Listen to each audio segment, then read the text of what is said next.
morning assemblies to that late night studying, from report cards to that constant pressure. It's okay. We all have been the part of this system. But have you ever stopped and asked that is this education or just a race? Hey everyone, this is Kriti and welcome back to Kriti's Journey, where we don't just talk about life, we question it. What education used to be. We all know about the Gurukul system, am I right? In ancient India, education was not just a system. It was a way of life.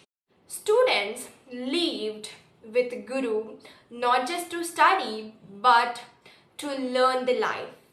They did not even just learn subjects like math, science, warfare, philosophy, astronomy. They learned how to live. Texts like Ramayana and Bhagavad Gita were not just, the books they read. It was the book where they learned how to live a life and how to lead it. And the biggest difference you can see is that in that ancient time, there were no marks, no grades, and even the biggest thing is no comparison. And the only competition was with yourself. And the biggest turning point. Then came a phase that changed everything.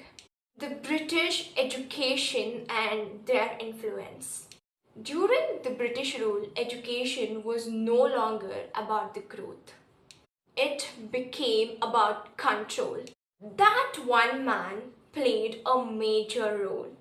Thomas Babington Macaulay. In 1835, he introduced a system designed to create people who were Indian in blood but English in thinking. From then, education shifted from life learning to textbook learning, values to marks, and self-growth to jobs. The goal was to introduce the clerks, not the thinkers. And from then, slowly, the traditional knowledge, Sanskrit learning, and the spiritual depth started to disappearing from the system. Okay, now let's talk about what we gained versus what we lost. Okay, let's talk about what we gained. Strong analytical skills, global opportunities, top institutions like IITs, and scientific thinking. Okay, then what did we lose? Moral education, cultural depth, emotional intelligence, and learning for life. Okay, we became smart but not always as wise. Teachers then versus now. Then, teachers were mentors, teachers lived with their students and also they shaped their mentality, personality, and character. But now, teachers are under pressure. Syllabus completion, exam results, time limits. It's not that they don't care, it's that the system doesn't allow them to. I guess me as a student, it's very important to talk about this. Is this education or just a business? Because education today is also a business. Coaching center, private schools, and rank-based marketing. Top a badge, 100% results, and guaranteed success. Education is being sold like a product. And the worst part of the education system is not everyone can afford it in an equal way. So from this, inequality increases. If you ask me that is any change happening, I can say yes, but slowly. As we all know, NEP 2020, which stands for New Education Policy, is now focusing on skills, critical thinking, flexibility, and multidisciplinary learnings. And also even bringing back our Indian learning system. But the real challenge is implementation, which me, you, and everyone lack. But the final truth is the Indian education system is not completely broken. But it's not perfect either.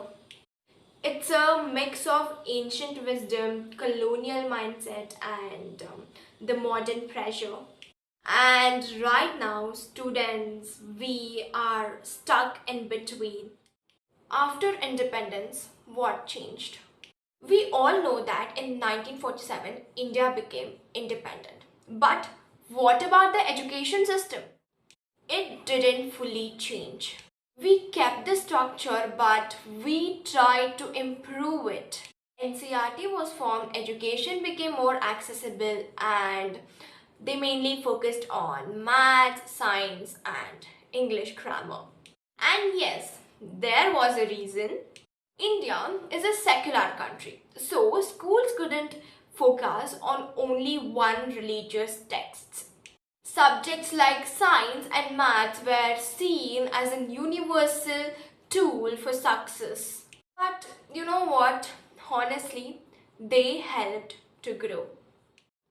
Now, let's talk about the biggest reality: competition.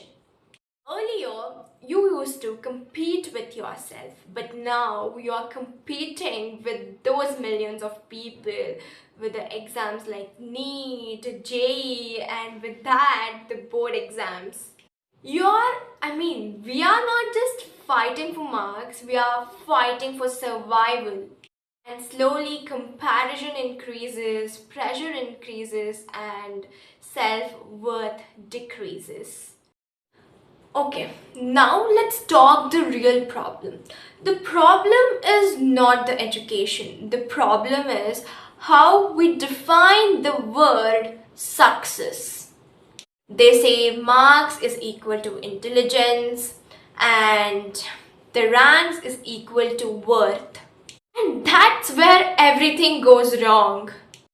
Education should not just create successful students, it should create strong, thoughtful, and emotionally stable human beings. But today, we are producing marks, not minds. Okay,